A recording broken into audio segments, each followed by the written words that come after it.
Hi mga Joe! For today's video, another day, another mini vlog. Okay, dahil sinabihan ako ni client na ako na lang yung bahala yung magiging design nito, kaya naman gagawin ko yung gusto ko. At kung mapapansin nyo, iba yung boses ko, sobrang kati kasi ng lalamunan ko ngayon. Ito ang client ko ngayon ay repeat client ko na laging nag-order sa akin ng mga cakes nila. Kung mapapansin nyo, ang ingay ng paligid dahil may nagbi-videoke lang naman tapos sasabayan pa ng mga manok. Ito nga ang magiging design natin. Sobrang tagal ko na nga itong nakikita sa newsfeed ko. Sabi ko nga, gagawin ko nga ito kapag may nagsabi sa akin na ako na lang yung bahala sa magiging design nila. Kaya nung sinabihan ako ni client na ako na lang yung bahala sa design ng cake na to, ay nako, sobrang tuwang-tuwa ako. Dahil magagawa ko nga yung gusto ko. Tapos, nagsuggest din ako kay client na ganito yung ilalagay namin sa dedication niya. Siyempre, pina-approve ko muna sa kanya.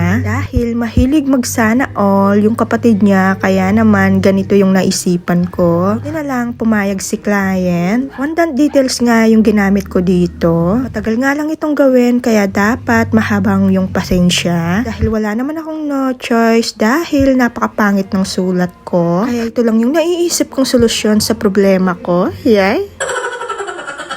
Pero sabi ko sa sarili ko, aaralin ko kung paano magsulat sa cake. Ayaw ko muna kasing gawin ngayon dahil napakapangit talaga ng sulat ko. Para sa akin kasi kapag maganda yung cake tapos pangit yung sulat, parang pumapangit din kasi yung cake. Kaya much better na ganito na lang yung gawin natin. Siyempre, bagong lahat, bagong huli, montage, pasok.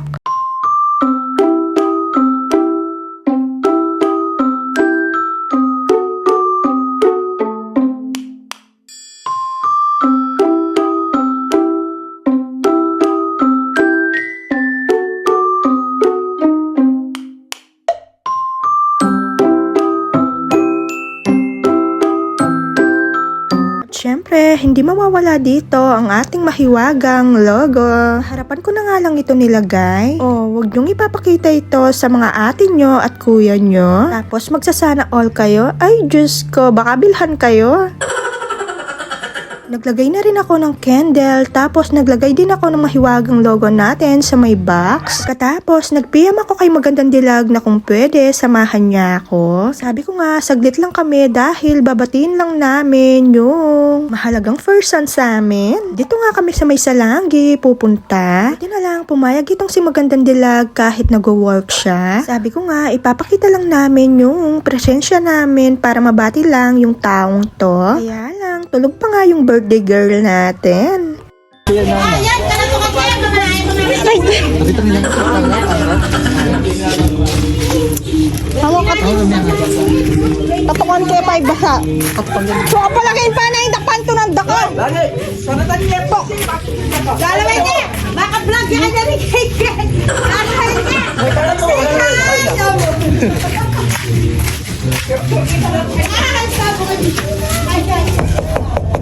Palan niyo ko. Ako niyo palan. Kaya ka. Hoy!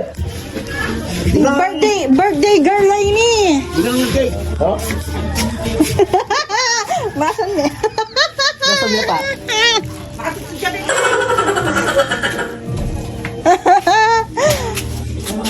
Knock knock. Knock knock. Happy birthday. Ante mi ka birthday. Happy birthday to you. Blow your candle. Happy birthday to you. Gason nepa. Gason nepa. Nasa niya pa syempre yan.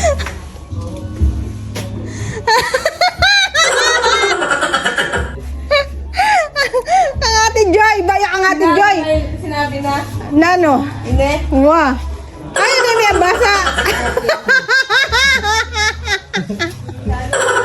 Sana all. Tapos, nagpa-picture muna kami bago umalis.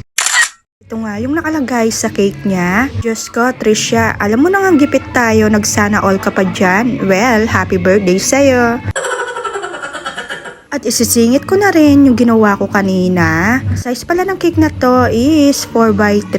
O diba, napaka-cute. Ganitong design na nga lang yung napili ko. Naglagay na rin ako dito ng edible aluminum foil. Naglagay na rin ako ng candle sa ibabaw ng box. Siyempre, gusto ko magpasalamat sa mga client ko na to for choosing Cakes by Kay. Mwah!